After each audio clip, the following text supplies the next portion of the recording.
chosen ones. There's a conversation happening right now that you know nothing about. A room full of powerful people seated around a table, their faces grave with the weight of what they're discussing. They're talking about you, not because you've done something wrong, but because they realize they got everything catastrophically wrong about you. These aren't just any people. These are the ones who hold influence, who make decisions that ripple through systems and institutions. And at this very moment, they're scrambling to figure out how to clean up the mess they made when they tried to bury you alive. Let me tell you what's really happening here.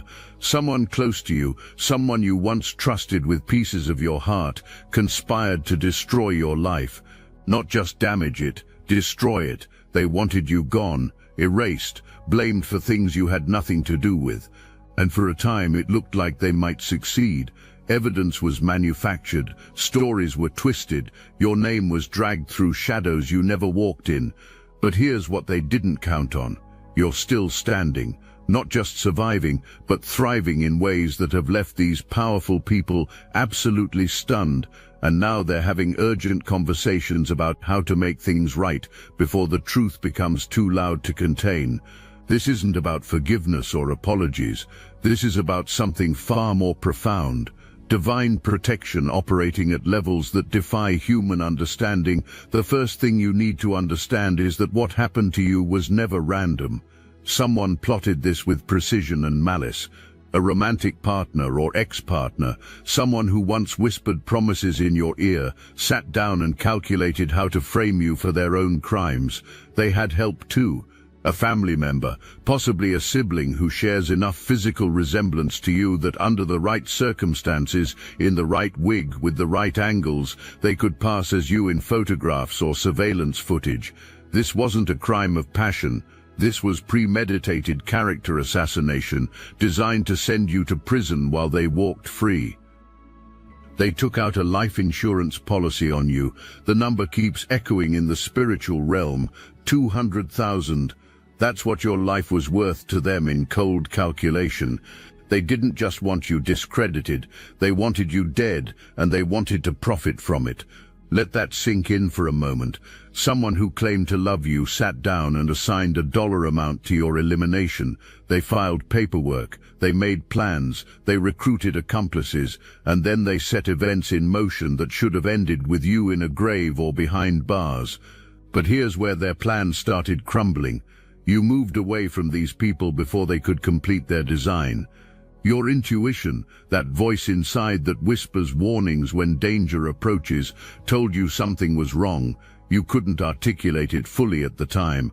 You just knew you needed distance, you needed separation. So you created it.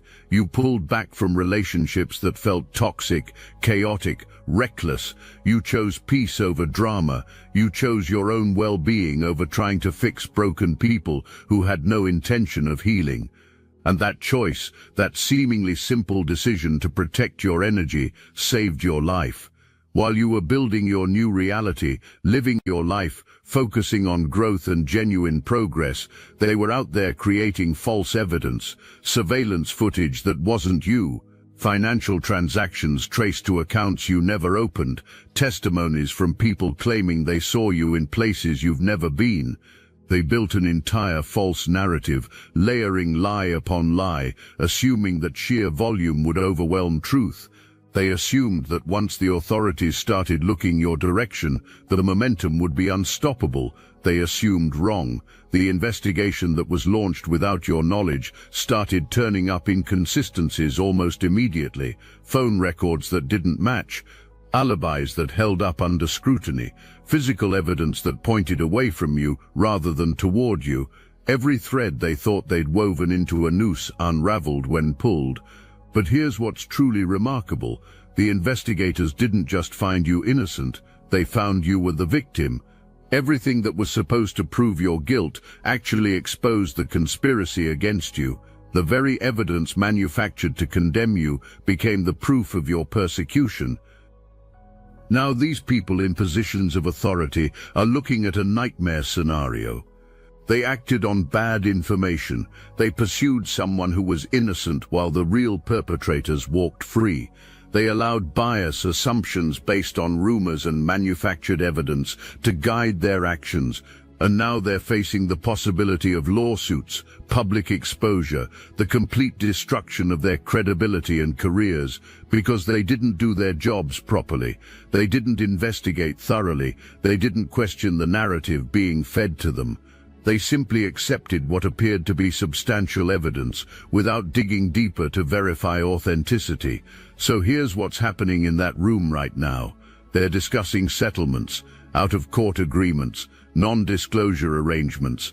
They're talking about how to make this go away quietly before it explodes into public scandal. They're debating who approaches you and with what offer. They're calculating minimum payouts versus maximum liability. They're reviewing every step of what went wrong and how badly this could damage their organization if it reaches trial. They're not motivated by justice or genuine remorse. They're motivated by self-preservation and damage control. But let's talk about what they're also discussing, the part that has them genuinely disturbed. They're impressed by you. Genuinely, deeply impressed. Because while all this was happening in the shadows, while accusations were being whispered and investigations were being conducted without your awareness, you kept moving forward, you kept building, you kept succeeding. Despite the weight of false accusations hanging over you like invisible chains, you achieved things that should have been impossible under that pressure. You advanced in your career, you launched projects, you maintained your peace, you showed up in the world with confidence and purpose. They're looking at recordings of your communications, monitoring that was done supposedly for investigative purposes, and they're finding nothing incriminating, just someone living their life with integrity. Just someone working hard, treating people well, staying focused on legitimate goals. No hidden conspiracies, no secret dealings, just a person being exactly who they appeared to be, honest, hard-working, innocent. This is where the meeting gets really interesting, because now they're not just trying to avoid liability, they're trying to figure out how to turn this into an opportunity, how to bring you into their fold, how to offer you something valuable enough that you'll accept their terms and move forward without pursuing the justice you absolutely deserve. They're preparing offers that will sound generous on the surface: a job opportunity, funding for a business venture, connections to influential networks, products, platforms, visibility. They're going to frame these as goodwill gestures, opportunities extended because they recognize your talent and potential. But make no mistake about what's really happening. They're trying to buy your silence. They're trying to control the narrative before you can. They're trying to turn you from a victim seeking justice into a beneficiary of their generosity. They'll never call it an apology, because an apology admits wrongdoing, and admitting wrongdoing opens them to legal consequences they desperately want to avoid. So instead they'll offer opportunity, disguised as recognition. They'll praise your resilience, while hoping you never publicly examine why you needed to be resilient in the first place. Now here's where you need to pay very close attention. Within the next 7 to 10 days, someone is going to reach out to you. It might be direct or through an intermediary. It might come as a business opportunity or a casual conversation that slowly reveals its true purpose.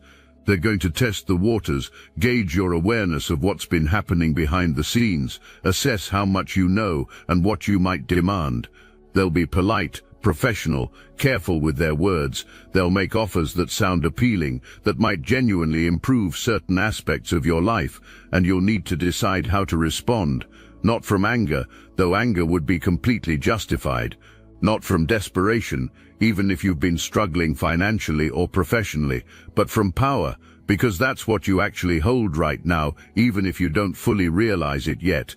You hold the power to expose corruption, to demand accountability, to reject their attempts at cheap resolution.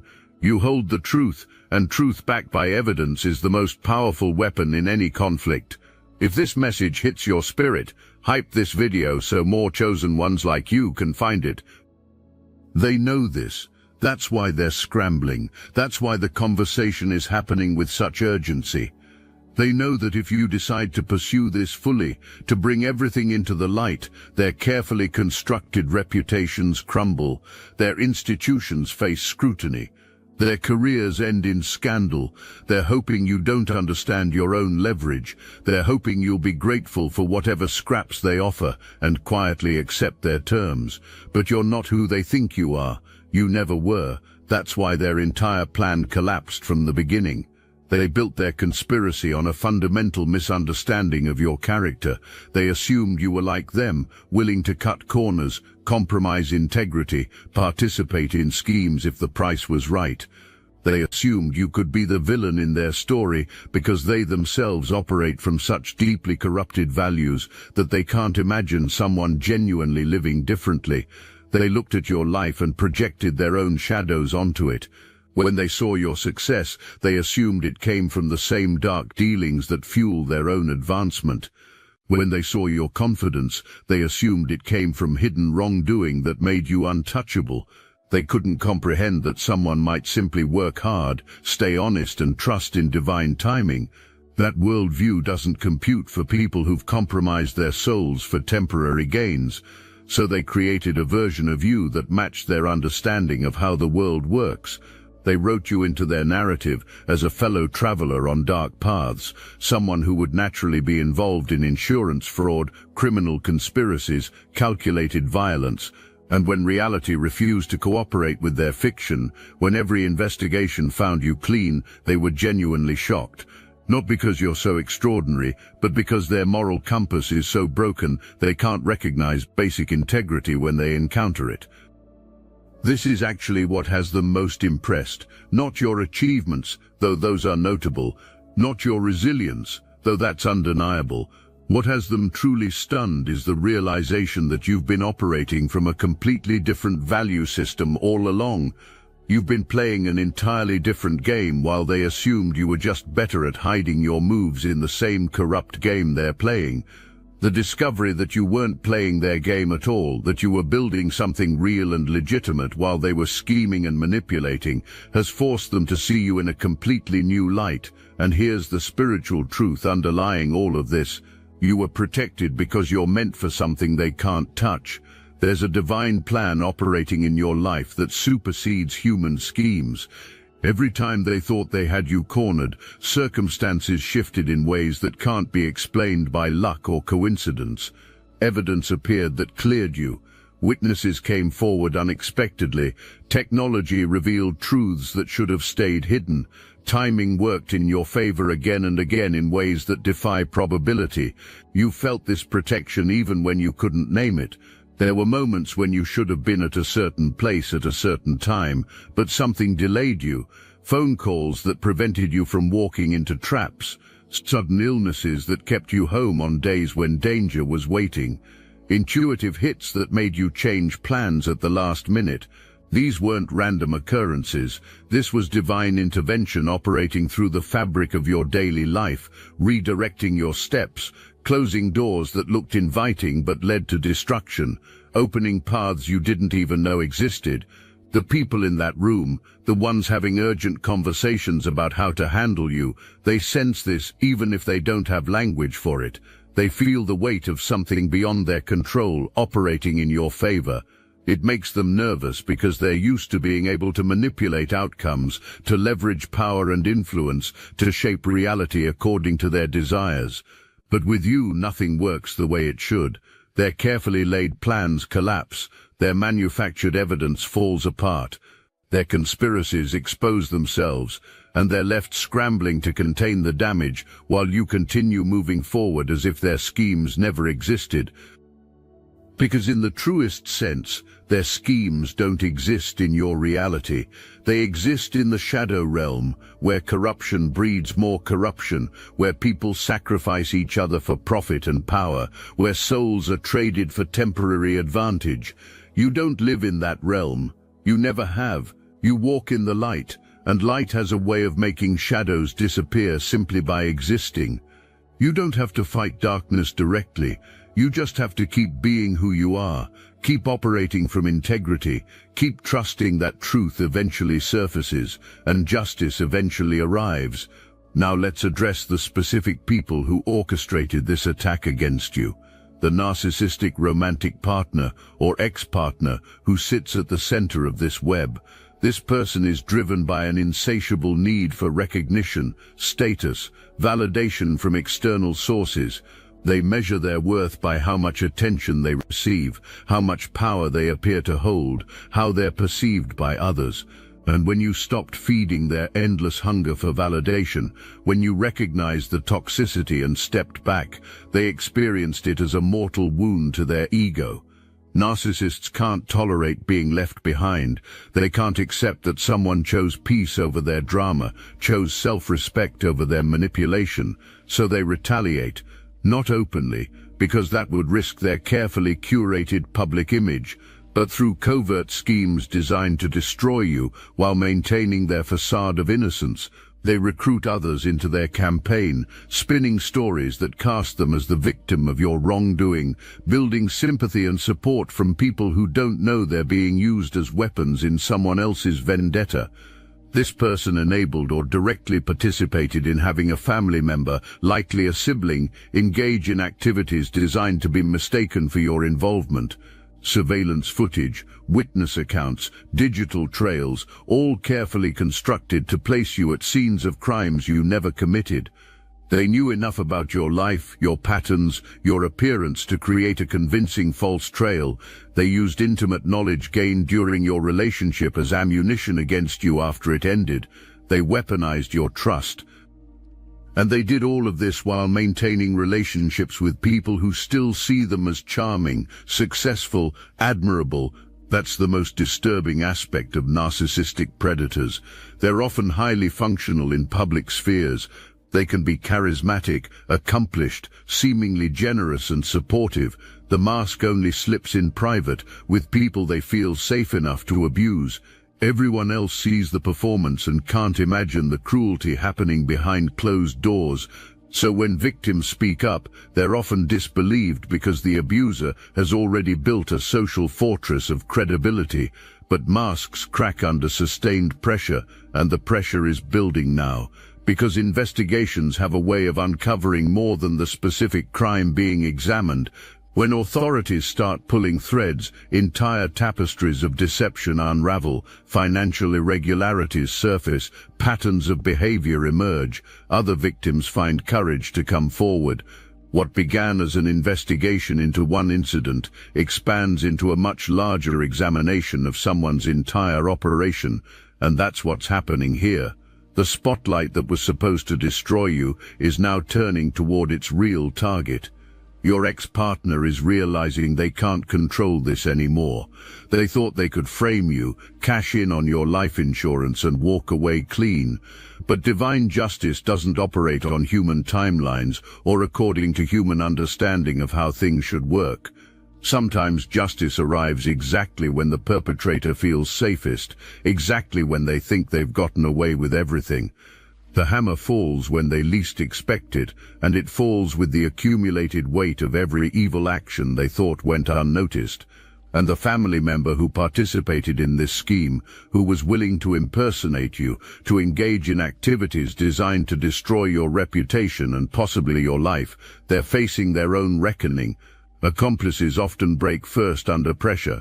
They don't have the same narcissistic armor as the primary manipulator. They feel guilt, fear, the weight of consequences approaching. They start to see that loyalty to a toxic person is about to cost them everything.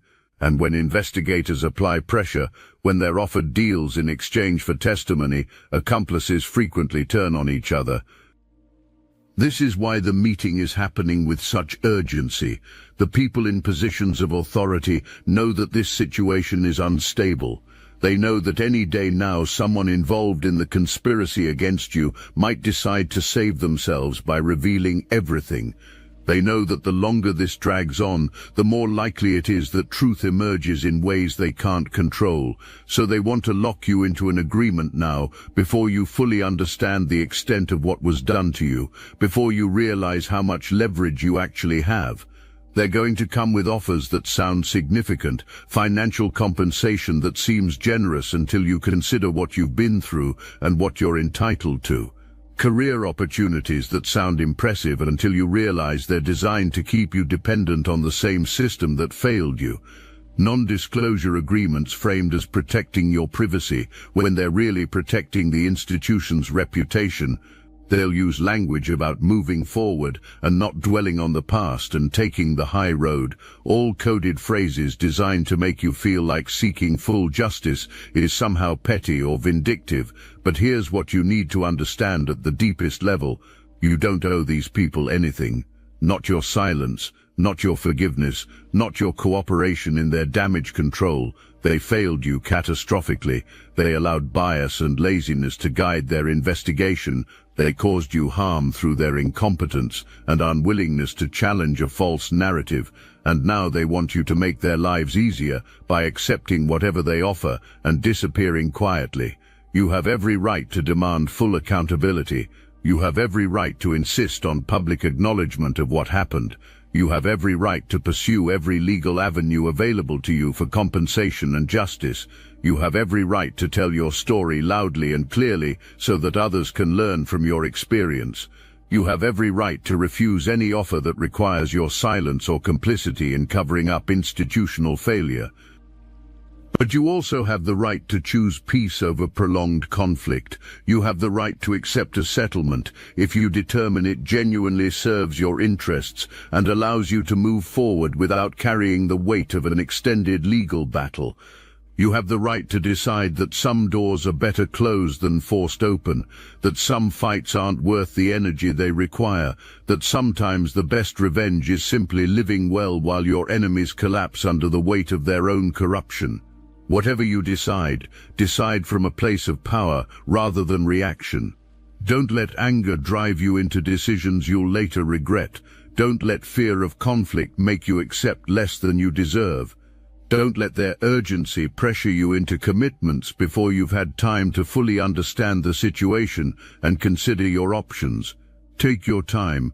Consult with people who have your genuine best interests at heart. Seek legal counsel from attorneys who specialize in cases like this. Pray or meditate or sit in silence until you feel clear about the path forward. Because here's the ultimate truth that transcends all the practical considerations. You've already won. The victory happened the moment their conspiracy collapsed. The victory happened every day you kept living your life with integrity while they lived in fear of exposure. The victory happened when divine protection surrounded you so completely that their weapons couldn't touch you. Everything from this point forward is just choosing how you want to express that victory in the physical realm. They wanted you erased. You're more visible than ever. They wanted you destroyed. You're stronger than you've ever been. They wanted you imprisoned. You're walking in more freedom than they'll ever know because your conscience is clear and theirs never will be. They wanted to profit from your death. Instead, they're about to pay for their crimes. That's not luck. That's not coincidence. That's divine justice operating exactly as it should, restoring balance, ensuring that what was meant for evil gets transformed into your testimony of protection and ultimate vindication. So when they come with their offers, and they will come soon, remember who you are. Remember that you survived something designed to kill you. Remember that you thrived under pressure that should have crushed you. Remember that you're standing in your truth while they're scrambling to cover their lies. Remember that you have angels, ancestors, divine forces operating on your behalf in ways you can't fully see but can absolutely trust. Remember that you're a chosen one, and chosen ones don't just survive attacks. They transform those attacks into testimonies that inspire others, into lessons that elevate consciousness, into proof that light always, eventually, definitively overcomes darkness.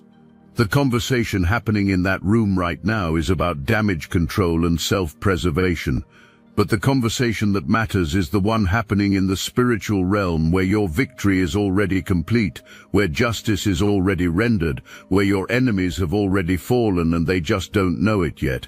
Stay aligned with that higher conversation. Stay rooted in the truth of who you are and whose you are. Stay confident in the protection that has carried you this far and will continue carrying you forward. And when you're ready, when the time is right, step into the fullness of this moment. not as a victim seeking scraps, not as someone grateful for whatever acknowledgement they're willing to give, but as a victor claiming what's rightfully yours, as someone who walked through fire and emerged not just unburned but refined, purified, elevated, as a chosen one who knows beyond doubt that you're guided, protected, destined for greatness that no human conspiracy can prevent. They're impressed by how you succeeded after everything they put you through. Let that impression deepen into awe. Let them see that what they mistook for luck was actually divine favor. Let them understand that the person they tried to destroy was always beyond their reach, operating in a realm they can't access, protected by forces they can't comprehend. Let your continued success be the loudest testimony to the futility of fighting against someone heaven has marked for elevation. You didn't just survive the dreadful conspiracy against you, you transcended it completely. And that transcendence, that absolute refusal to be diminished by their darkness, is what has them sitting in urgent meetings, trying to figure out how to deal with you. Because you're no longer someone they can manipulate or control. You're someone they have to reckon with, someone they have to answer to, someone they have to acknowledge, despite every instinct they have to deny and minimize and deflect. So, chosen one, prepare yourself. The next phase is beginning. The conversation is about to move from their boardrooms into your presence, and when it does, you'll be ready. Not because you have all the answers yet, but because you've been preparing for this moment through every challenge you've overcome, every false accusation you've survived, every step forward you've taken, despite everything working against you. You've been in training, and the training is complete. Now comes the demonstration of everything you've learned, everything you've become, everything you were always meant to be. Walk into this next chapter with your head high and your spirit clear. The powerful people are watching, and they're about to discover that impressing them was never your goal. Honoring your truth, protecting your peace, claiming your divine inheritance, that's what drives you, and that's what makes you untouchable, unstoppable, absolutely inevitable in your rising. The truth about what happened to you runs even deeper than what's been revealed so far. While you were living your life completely unaware of the machinery working against you in the shadows, there were recordings being made, phone calls monitored, mail being tracked, digital footprints being analyzed. Someone authorized surveillance on you based on manufactured suspicions, and for weeks or maybe months, your private communications were being scrutinized by people looking for evidence of crimes you never committed. Imagine that violation for a moment. People you've never met, sitting in offices you've never seen, listening to your conversations with friends and family, reading your messages, building profiles of your behavior, all while operating under the assumption that you were guilty of something terrible. And what did they find in all that invasive monitoring? Absolutely nothing. Just a person living honestly, working hard, caring for loved ones, navigating ordinary challenges with integrity. The very investigation meant to condemn you became the strongest proof of your innocence. This is why the people in that meeting are so disturbed, because the depth of their error is now undeniable. They didn't just make a small mistake or follow a questionable lead. They authorized significant resources, violated your privacy, pursued you as a criminal, all based on evidence that wouldn't hold up under basic scrutiny. Someone should have questioned the narrative earlier. Someone should have noticed the inconsistencies before things went this far. Someone should have protected you instead of targeting you. But they didn't, and now they're sitting with the reality that they persecuted an innocent person, while the real criminals were laughing at how easily they'd manipulated the system. That kind of institutional failure doesn't just embarrass the people involved, it destroys careers, triggers investigations into the investigators, creates liability that can cost millions in settlements and reforms. What makes this even more complex is the sophistication of the scheme against you. This wasn't amateur hour. Whoever planned this understood how investigations work, what kind of evidence carries weight, how to create a trail that would lead authorities in your direction while obscuring their own involvement. They knew about digital forensics, about how to manipulate timestamps and locations. They understood the psychology of investigators, how confirmation bias works, how once someone is identified as a suspect, the tendency is to interpret everything through that lens. They were counting on the system's flaws, on laziness and assumption, and the path of least resistance. And for a while it worked exactly as they planned. You were being built into a case without even knowing a case existed. But here's what they couldn't account for. Your life was too clean, your patterns too consistent, your character too established. When investigators actually looked beyond the manufactured evidence and examined your real history, your actual behavior, your genuine relationships, everything pointed away from the crimes you were supposedly involved in. Co-workers spoke about your reliability and honesty. Neighbors mentioned your quiet, drama-free lifestyle. Financial records showed straightforward income and spending with no hidden accounts or suspicious transactions.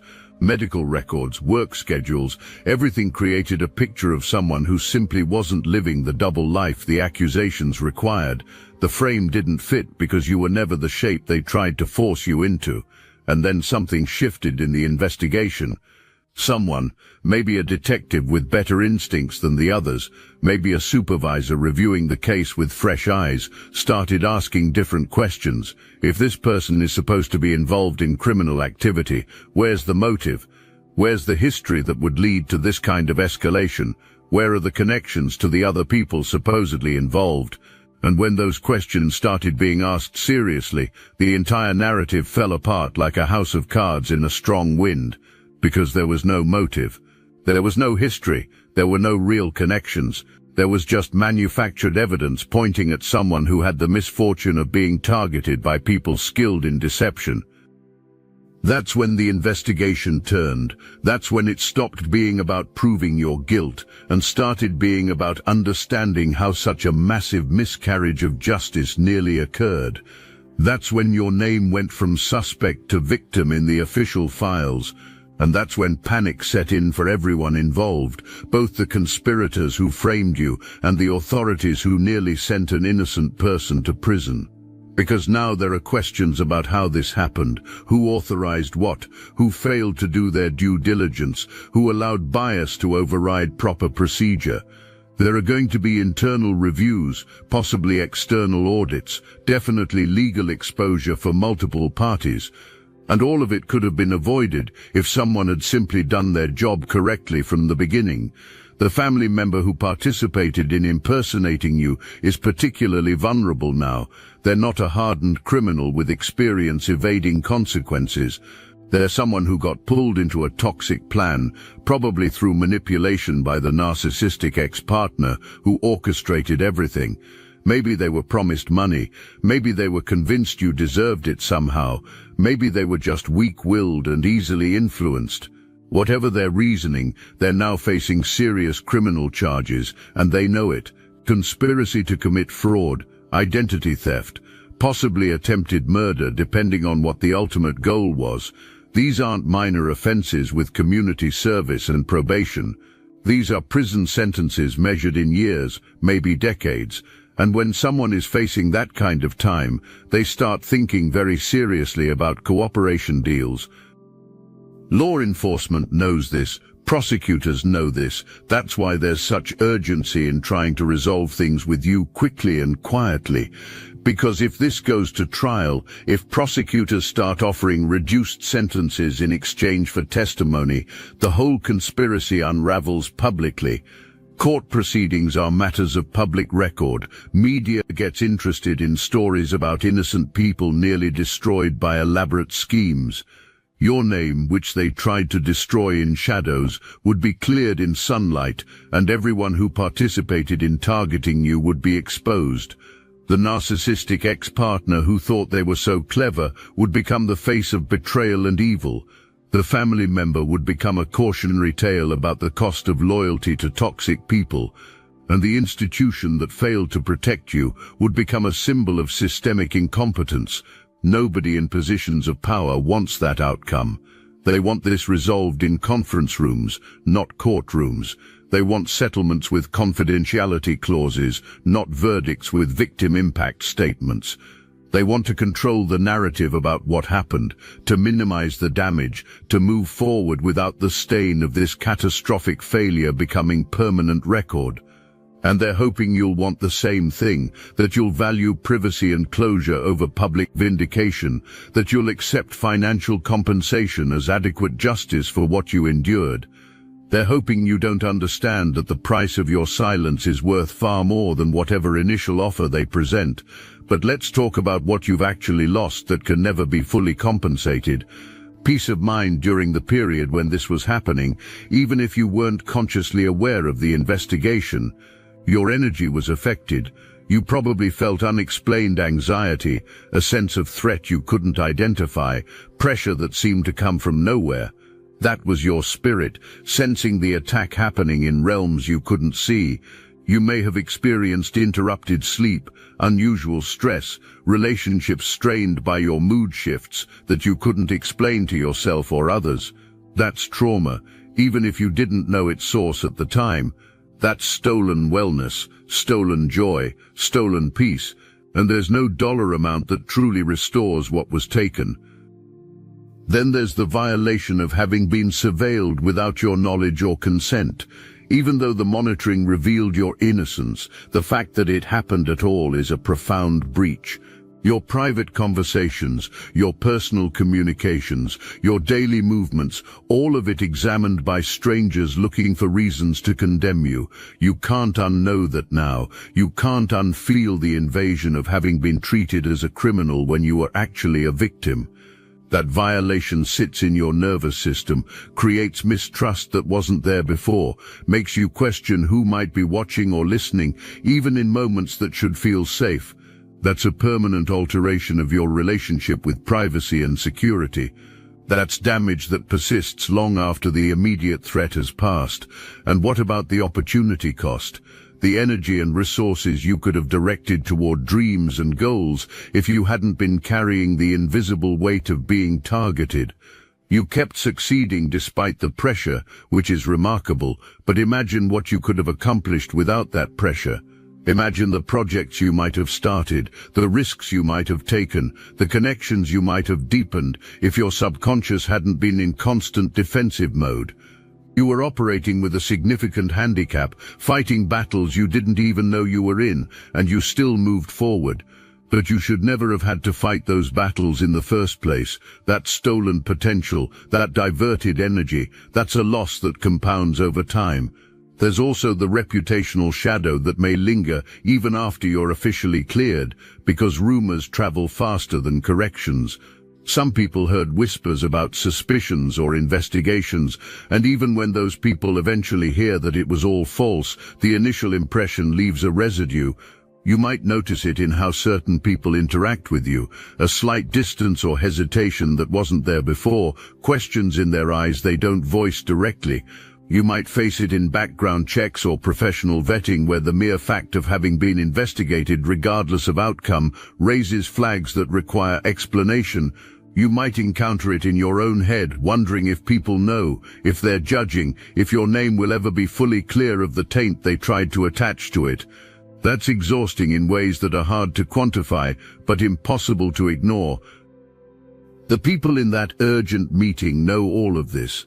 They know that what happened to you has tentacles reaching into every aspect of your life, creating ripples that will continue long after any settlement is signed. They know that true justice would require not just financial compensation, but public exoneration, official apologies, systemic reforms to prevent this from happening to others, and severe consequences for everyone who participated in the conspiracy. They know that if you fully understood the extent of the harm and pursued every avenue of accountability, it would consume their time, resources, and reputations for years to come. So they're hoping to get ahead of your awareness, to present their offer before you've had time to consult with advocates who would help you understand the full scope of your claims. Look, you already know the attacks weren't random, and if you're paying attention, you can feel it. Their walls are closing in. So let's talk about what we're doing about it. That's why I built Destiny Engine. It generates personalized sequences that help you rewire betrayal into transcendence, turn isolation into sacred power, and transform their downfall into your rise. We are using the Dark Elite's own weapons against them, taking their declassified consciousness technology that programmed competition and scarcity and repurposing it to serve cooperative intelligence. The beauty is, you don't even have to lift a finger. You put on the headphones, press play, and your subconscious is rewired while your enemies collapse under the weight of their own lies. This is why I created it in the beginning, so everything they did to break you becomes fuel for your purpose. The collective upgrade is underway. Start your destiny engine for $1 today and watch divine justice accelerate in your life. Link in the description.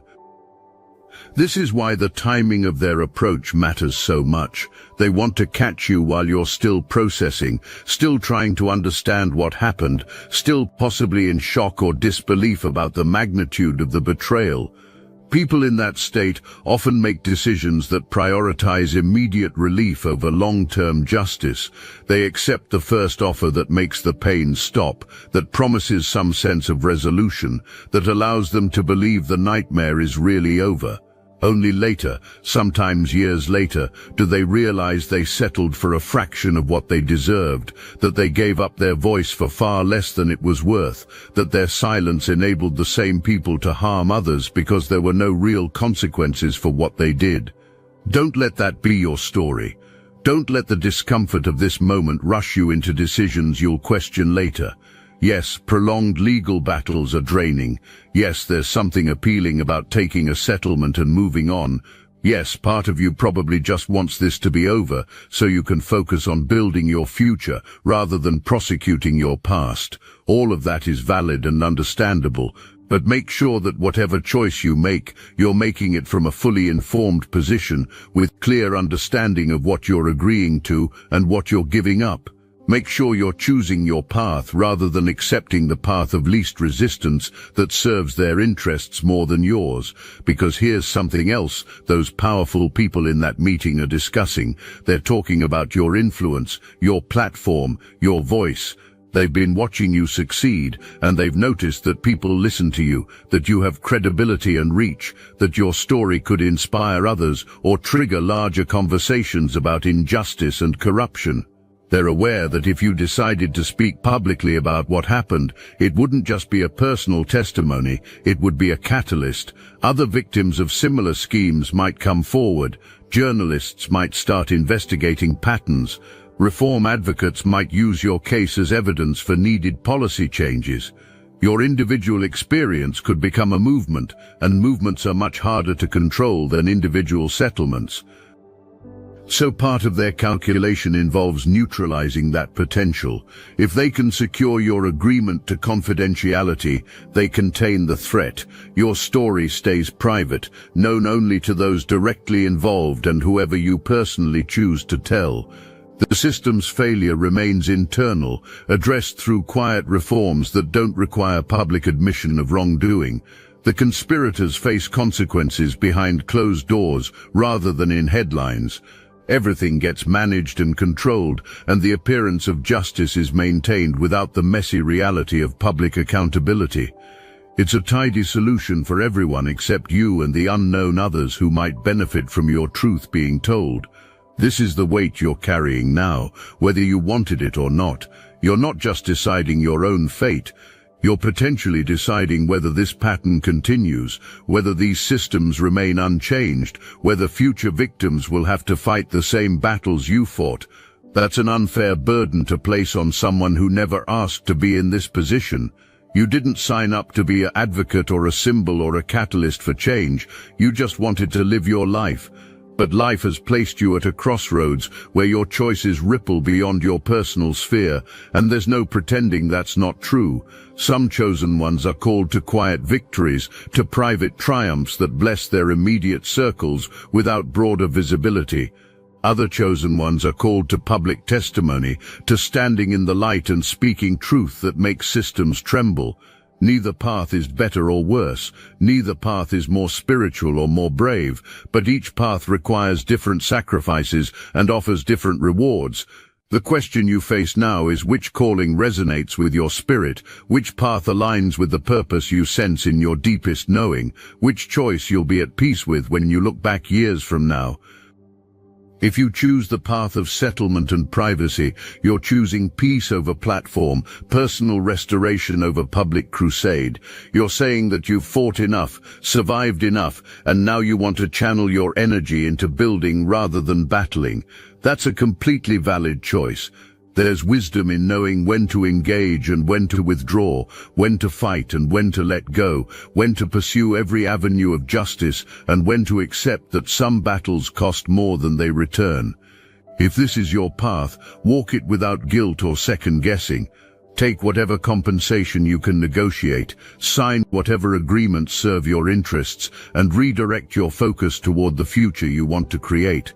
Your story doesn't have to be public to be powerful. Your victory doesn't have to be visible to be real. So when they come, and they will come soon, receive them as someone who knows their worth, not with arrogance but with confidence, not with aggression but with absolute clarity about your value and your leverage. Listen to their offers, ask your questions, take your time, consult your advisors, pray for guidance, and then respond from your power, from your truth, from your knowing about what serves your highest good. They're impressed by how you succeeded after everything they put you through. Now show them that their impression was just the beginning. Show them that a chosen one in full alignment with divine purpose is a force that no human scheme can diminish, no conspiracy can defeat, no meeting can contain. You are who you've always been, protected, guided, destined, unstoppable.